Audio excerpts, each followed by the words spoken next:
I'll never forget the day she said it.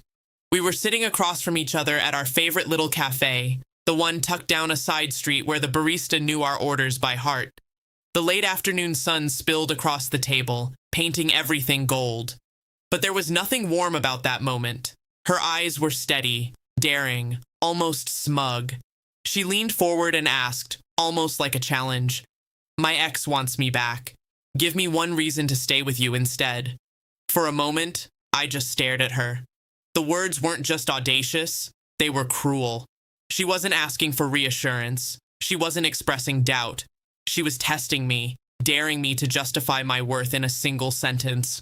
In front of the universe she wanted to prove herself to, I had to stand my ground. I took a deep breath, letting the quiet swell between us. Around us, the cafe hummed with life. A baby crying in the corner, the hiss of the espresso machine, the soft murmur of other conversations. But all of that faded away. "You want a reason?" I said finally, calm, deliberate. "Here it is." I let her wait. I let the suspense sit heavy in the air. "You're asking me to compete with someone who walked away from you, right? Someone who let you go because they didn't see your worth. And now, you want me to prove that I'm better than someone who couldn't even stay. You want me to fight for your attention in a single sentence, like my life depends on it." She blinked, caught off guard by my intensity. I leaned back slightly, letting the weight of my presence fill the space.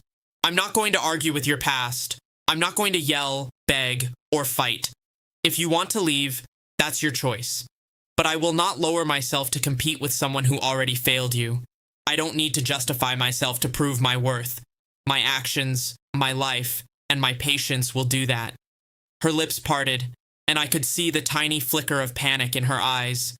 The arrogance she had carried into this conversation, the smug certainty that I would beg, that I would plead, was cracking. You're not scared?" she asked, almost a whisper. I shook my head slowly. "No. I've seen fear. I've felt betrayal.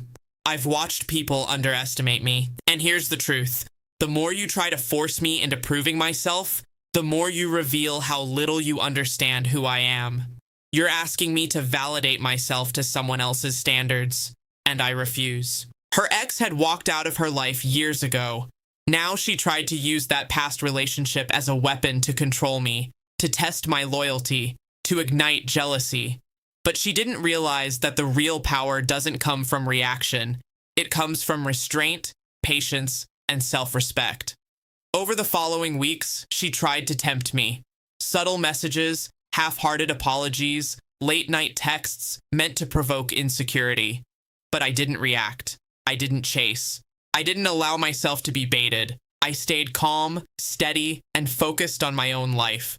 And slowly, the tables turned. Her friends began noticing. The ex she thought she could idolize no longer mattered in the narrative she was trying to write. The more she tried to manipulate, the more obvious it became that she had misjudged me entirely. She wanted drama. I gave her poise. She wanted panic. I offered calm. She wanted submission. I showed independence. Then came the final reveal. One evening, at a dinner she had planned to flaunt her supposed leverage, I simply arrived late.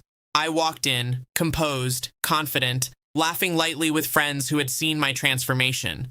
I didn't call attention to myself. I just existed. Her smug smile faltered as she noticed how her plan had unraveled. Her ex's shadow, the thing she had wielded as a threat, no longer held any power. And for the first time, she realized the man she had tried to manipulate wasn't scared, wasn't jealous, and certainly wasn't begging. By the end of the night, she approached me privately, desperation creeping into her voice. I don't understand," she said. "Why aren't you upset? Why aren't you begging?" I smiled, calm and cold. "Because I never needed to. You tried to measure me against someone else, but you forgot one crucial detail. I don't compete with ghosts. I compete with reality.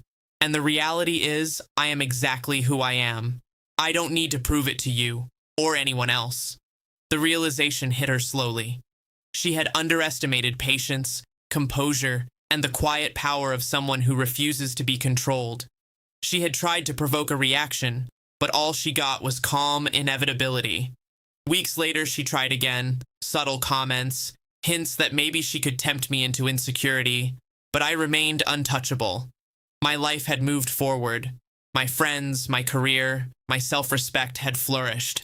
And in every interaction, she could see the contrast between the person I had become and the woman she had tried to control. In the end, the revenge wasn't loud. It wasn't explosive. It was quiet, strategic, and devastating in its simplicity. I refused to be baited, refused to compete for approval, and refused to beg. The power she had hoped to wield over me was gone. She wanted a reason to stay. I gave her one. Not with words, not with drama, with my life, my patience, and my indestructible calm. And that, more than anything, was the ultimate revenge.